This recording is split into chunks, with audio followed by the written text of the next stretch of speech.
Hey everybody, Christiana Mall here from Lunar Power. Hope you guys are having a fantastic day. Wrapping up my day. I'm about ready to head to bed soon, but I just had to share some things with you. I just got back from the West Coast and I'm totally a East Coast person, not by choice particularly, but I pretty much lived on the East Coast my whole life, so spending days and days and days and hours driving through the Rocky Mountains has just been one of the best experiences of my life. It's given me a really great opportunity just to sit with myself and quiet myself and just um, really meditate and pray and think about all the things that I've done right and all the things that I've done wrong. And it's been an amazing spiritual experience. With that being said, today our topic is going to be 10 ways to be a better partner. I have my notebook here, so if you see me looking down, that's why. So often in life, we have these relationships with people that we really care about. We don't want to mess it up because they are amazing. And sometimes, and I'm sure you have relationships that have gone away because of things that maybe we did wrong, mistakes that we've made, regrets that we have, and perhaps we just didn't act in accordance with love. Maybe we were in fear of certain things and kind of subconsciously tripped ourselves, so to speak. So I just wanted to go over 10 ways to be a better partner and just give your relationship a better chance. Okay, so step 1, live in your truth. That means be like 100% you. You don't want to change for anybody. So basically, live in your truth means don't hide things. Don't try and be somebody that you're not, because if you have a mask on, that person may or may not fall in love with the mask, right? But if you're your authentic self, then you really, really know if that person loves you or likes you or not. Sometimes this happens when we first date somebody or we get in a relationship with somebody and we both have these masks on and we try and be, maybe extra friendly, or we try and just put on this great, exterior, this mask. And then after a while, the mask starts to fall off, and then sometimes the relationship falls apart. So, straight from the beginning, just be yourself, live in your truth. So you can see if your partner really likes you or not, and not the mask. So, and you feel so much better just being yourself. Okay. Step 2,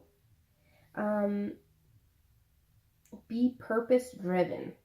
So, so many times in my early journey, I've become obsessed.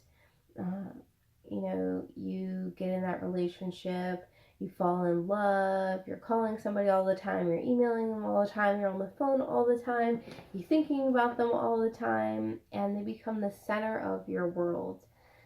That can become dangerous because we forget who we are, for one. When we're so focused on one person, and then we lose sight of the mission. So everybody is here for a purpose. We have a soul mission. It's to, help the planet, help the collective. But we have to make sure that we're good within ourselves first, and that we're focused on service and focused on our mission. If not, we're going to get obsessed, and that's when you start worrying about, oh, he didn't call me. It's been 20 minutes. What's going on? And you start rolling these tapes in your head, and it can get really messy. So make sure you have something that lights your soul on fire, something that you're passionate about, something that you love, before you enter into that relationship. Okay. All right. Step 3. Don't look for anyone to complete you, protect you, or fix you. And this this is really huge. Let me say that a little bit slower. Don't look for anyone to complete you. So you may have heard this before, but you have to be a complete person before you get in a relationship. And this can look like many different things, because you have to be comfortable being alone, to where you're not dependent on someone.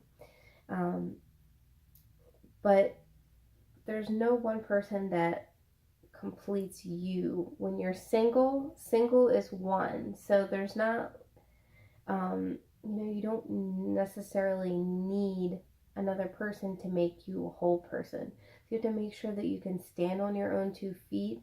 That means financially, that means emotionally, that means, in all aspects. You have to be able to stand on your own 2 feet. And for a while, I thought I was really independent and doing really well for myself. And then I realized that I really do emotionally depend on certain people to be there for me. And, my happiness is completely my responsibility. It's not someone else's responsibility. That took me a while to learn, and it took me a while to get those skills to actually make myself happy. It took me a long time to validate myself and not look for others to validate me. Because when you're looking for somebody else to validate you, you become really uneasy, and it can cause a lot of issues within the relationship. So you have to be really just confident in yourself before you start a relationship. And yeah, so you're validating yourself. You are the only one that's going to tell you you're worth. Well, I shouldn't say you're worth. You're worthy. Okay. Oh yeah, don't look for anyone to fix your problems. So it's not fair. Okay. So it's not fair to expect someone else to fix all your problems for you. Sometimes we will give all our problems to our partner, and we want them to solve and fix everything, and that's not really fair. We need to be an individual single person first, and be able to, again, be self-sufficient and whole within ourselves first, and not expect somebody else to fix us or come in and save us. It's just asking for trouble. All right. Cool. Step 4, accept your partner completely and unconditionally. This is very, very, very hard for some people. There's also a concept called a twin flame, in which you actually learn this, and it's usually kind of learned the hard way, what unconditional love means. And basically, no matter what happens, you're always going to care for that person. You're always going to love that person.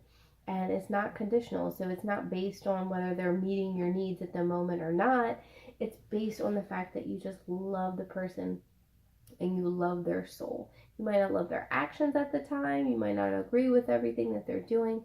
But you unconditionally accept them. So you're not needing anything from them. You're not wanting them to fulfill all your needs.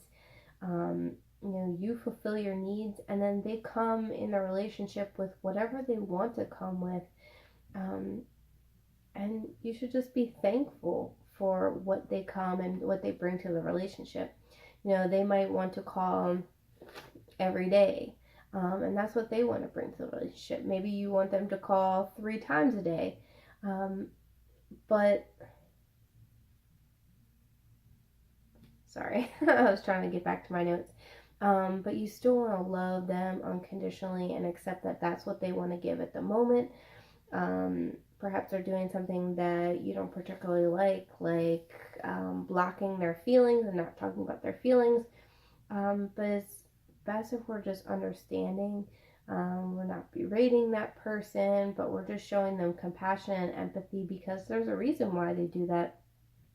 And it doesn't mean you're not respecting yourself. When you love somebody unconditionally, it doesn't mean you don't stand up for yourself, so to speak. But you should also just make sure that you are kind, you are loving, and that you're letting them bring to the table whatever they want. You're not trying to control them. You're not trying to make them act a certain way or change them, but just to love them like in the state that they're in. Okay. Unconditional love. It's a long journey, but a beautiful one. Okay, step number 5. Don't emotionally dump on them. And then also take ownership and accountability for yourself. So it's kind of what we talked about before. But your emotions, they're temporary for one. But it's not fair to just completely emotionally dump your feelings on someone else. That can be burdensome. And again, just emotionally too, we should be able to be more even keel. And also just, it's not fair to do that to somebody else, to put all your problems on somebody else to fix. Yes, we should be able to be there for each other, but it's not fair to just give that burden onto someone else. And then take ownership and accountability for yourself. Again, we sort of talked about that already, but accountability and ownership over yourself is very important, just in general and in life, because the choices that we make are ours and they're not our partners. All right, allows them space to be by themselves. So if you've been following my videos, I'm sure you know self-care is really important. You need to work out and eat really well, take care of yourself, give yourself time to relax and rejuvenate. And your partner needs that as well. So if they need space, give them space. Don't take it personally. This is kind of part of the obsession thing too. You just need to allow them that space and honor that that's what they want at the time. All right. Know your needs and communicate. Very important in understanding yourself. It's very important to know what you need so you can ask for what you need and just be open and able to communicate those needs. Once you do know what you need, you can bring that up to your partner. And if they can't meet it at the time, well, at least you know. And if they can meet it at the time, then that's great. But it's really important, just as part of a couple, that you're thinking about, what do I need? Okay. Don't have expectations. This is just a general life rule. Don't have expectations. Don't have them in the relationship where you assume certain things are going to happen. Be open, be available to different things happening. If you have these expectations and they're not met, you're going to be really disappointed. So do your best. Just be open-minded, go with the flow, and know that the moment that it is right now is just beautiful and perfect the way that it is. If it's a moment that doesn't go ideally the way you think it should, then it's probably a learning experience just like everything else. And you don't have to be afraid of it, and you can learn from it, and it'll be all good. But yeah, when you have those expectations and you think certain things are going to happen, and you have these hard to find lines of only this will make me happy, then it's going to be kind of a rough road, because you're not really open to all the possibilities that could happen. All right, don't offer unsolicited advice. So often we want to try and fix and help. While that's really, really cool that you want to fix and help and give care, sometimes that disempowers people. If you're always the advice giver, it's almost as if, there's something wrong with the partner and you always have to give the advice. And so, again, we want to be two separate whole people. And if they have problems, going on, yes, you can listen. If they want advice from you, there's kind of two ways you can kind of go. Either have them just seek the answers inside, which is really best. You can give them some gentle advice, if they really want it, but don't ever give like unsolicited advice. It kind of just makes your partner feel like they're almost the child, or that you know better than them. And maybe consciously it doesn't come across that way, but subconsciously it just creates this unbalance. And again, we don't want others to be dependent on us, and we don't want to be dependent on them, um, to fulfill our own personal needs and emotions. So it's best if they seek the answers from within. So just encourage that, because the stronger the person is, like as an individual, then the more they're going to have to bring to the relationship, the more confident they're going to be, and the better it's going to be. All right. Analyze your intentions. Are they fear-based or love-based? So you may be frustrated about something, or you may feel perhaps clingy, or you have something else going on and you want to have an interaction with your partner. It's really important to ask yourself, is this based in love or is this based in fear? Do you want to contact your partner because they haven't contacted you in 2 hours and you're really afraid that they're going to leave you because you have abandonment issues? That's one reason to contact your partner. Or do you just really want to just see how they're doing in their day, and you just want to let them know you're thinking of them? Then that's a different story. But you really have to analyze where you're going with the conversation. What are your intentions for the conversation or the interaction? Are you really frustrated and mad about something? Is that interaction going to be love-based, or is that going to be based in fear and anger? And is that going to harm or hurt the relationship? I also do have another video about communication, which is really good. 10 tips to communicate better, if you want to watch that and check that out. It was really, really good. Okay, cool. And then my last one, that was my last one. That was number 10 already? Okay.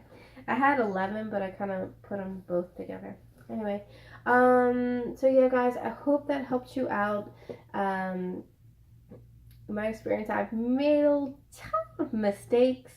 I've made a lot of mistakes. When I started into relationships, I definitely was way too young, didn't know who I was, my self-esteem was not good, and yeah, so I definitely was not a complete and whole person in myself before I started a relationship.